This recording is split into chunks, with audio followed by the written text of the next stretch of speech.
it goes to Fernando Mendoza. The big stat presented by Gatorade shows you the numbers why Mendoza is the Greasy Breeze quarterback and Graham George Offensive Player of the Year, leads the nation with 32 passing touchdowns. That's also an all-time IU single-season record. Mendoza is the first FBS quarterback in, check this, 30 years to post at least 3 games in the same season with at least 4 touchdown passes and a 90% completion rate. And we are absolutely thrilled that Fernando Mendoza is with us for today's big interview. So, Fernando, first and foremost, congratulations. It has been an amazing run. All these honors bestowed upon you. So we appreciate you taking some time because I'm guessing that this has been an insanely busy week for you. That's exactly right, Mr. Pizzo. Thank you for yourself and everybody on the Big Ten Network that is having me on today. First of all, I want to give all the glory to God. And like you said, this week is an unimaginably busy week. We have the Big Ten Championship, the biggest game for a lot of our players' lives at stake right here. Such a great opportunity for the Hoosiers, and we can't wait to capitalize on it. Fernando, you're getting all these honors bestowed upon you. You just finished off an unbeaten regular season. Now you have a chance to play for not just a Big Ten championship, but a national championship. Honestly, how much did you envision this being a possibility before you took your very first snap of the year? I knew that the group of guys and the group of coaches that we had within the facility was a special group. It wasn't a group that was just good at football and good at coaching. It was a group that really meshed well together and really what the game of football is all about, camaraderie, going towards a singular goal.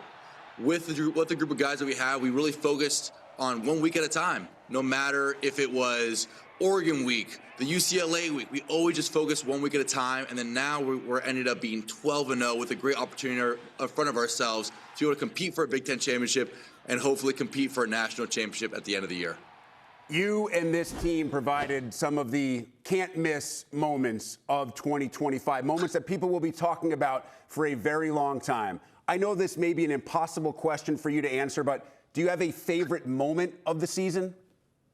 There are a lot of favorite moments from the season, and a lot of my teammates' favorite moments from the season. However, I think it's really important to capitalize that none of those moments could be done without the entire team. Whether it's Omar Cooper Jr.'s spectacular catch, the defense, special teams, the entire offense plays such a pivotal role in that. Whether it was a comeback win at Oregon, the entire team, although these moments are capitalized by highlight plays, the entire team played such a pivotal part in all these highlight moments. And my favorite moment is the next one. It's going to be the next one that our team goes towards and the next goal that our team goes towards. That's a great answer, but I do have to follow up because I am curious. Did you actually think that Omar got his foot down initially after that catch? Did you originally think that was a touchdown?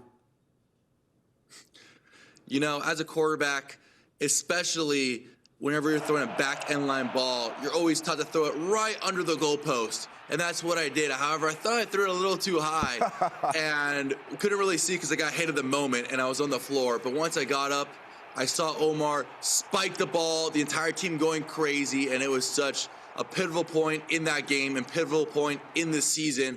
It honestly did not resonate with myself until after the entire play and when I was on the sideline. And I really watched the play on the iPad, and I was like, wow, that is the catch of the year by far. But what a great moment that was affected by so many great people within the program. Not just catch of the year, I'd argue the catch of a very long time that we've seen certainly inside the Big Ten. There are special moments everywhere that you share with everybody on this team, but I'm curious as to how much more special this year has been for you and your brother to be able to share it together. Yeah, this is an opportunity of a lifetime.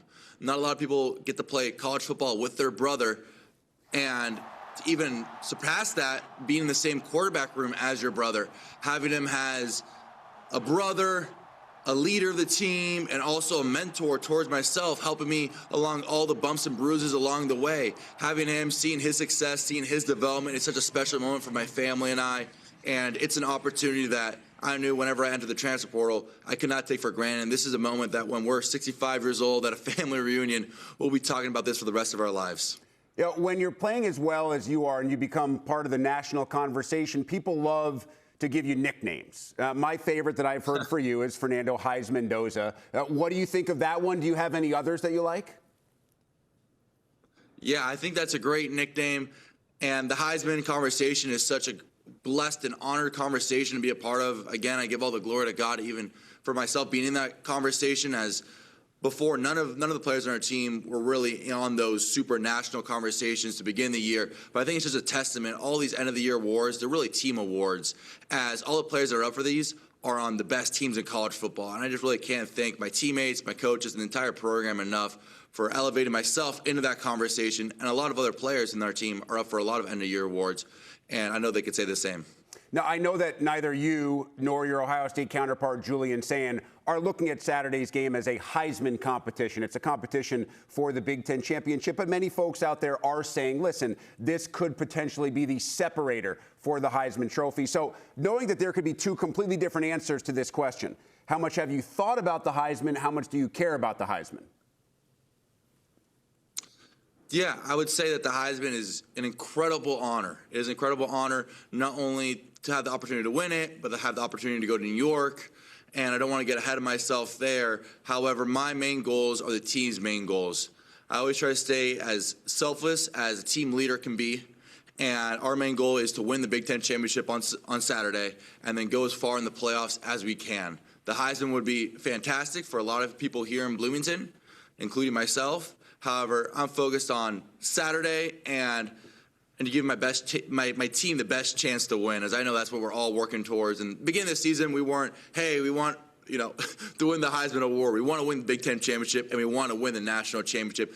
That's our goal. And there's a lot of other points this season, and obviously I'm not a part of the Heisman committee. I don't make that decision, so I just try to control the controllables and give my best so my team could have the best shot on Saturday. All right, so as you get set then to face Ohio State on Saturday, I know you spent a lot of this week watching this Buckeye defense. They're on an historic pace in terms of fewest points allowed, fewest yards allowed. What jumps off the screen when you're in that film room watching this Ohio State defense? Yeah, the Ohio State defense is one of the best defenses in the nation and leads all those statistics for a reason. Coach Patricia, what a fantastic defensive coordinator. He was an NFL defense coordinator for a long time, and it shows in the tape. The defense is extremely athletic, headlined by Caleb Downs. What a fantastic player.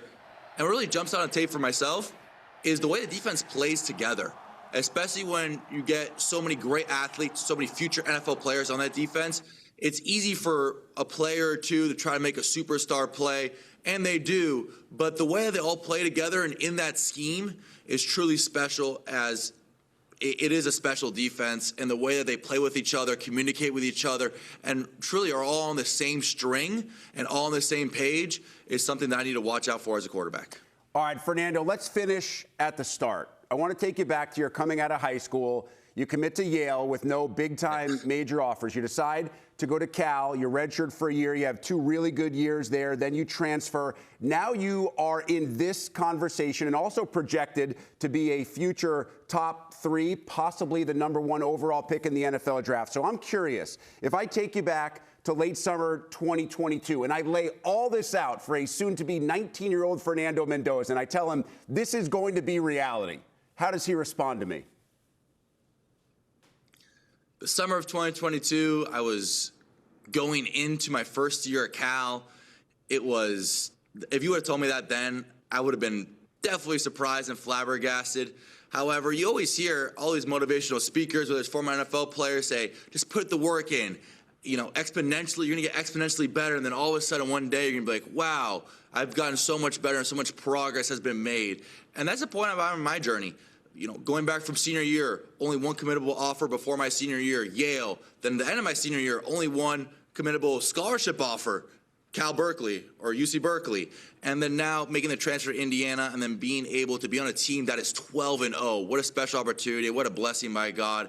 And I think this is such a good point of not to get complacent, as now we're in a position as an entire team of moments we've been working towards our entire life. If you would have told anybody on the team, hey, you're going to be the #2 team in the nation, 12-0, and you're going to have a shot at the Big Ten championship, what would you do with it? And I think everybody on the team, as a lot of our players on the team have been underdogs their entire life, would take the opportunity and rise to the occasion. So what a special moment for myself, what a special moment for my teammates. However, we all know that although that we're at this peak and it may look like a pinnacle, we still have so much more of the mountain to go and so much more learning and just that never-ending process of getting better.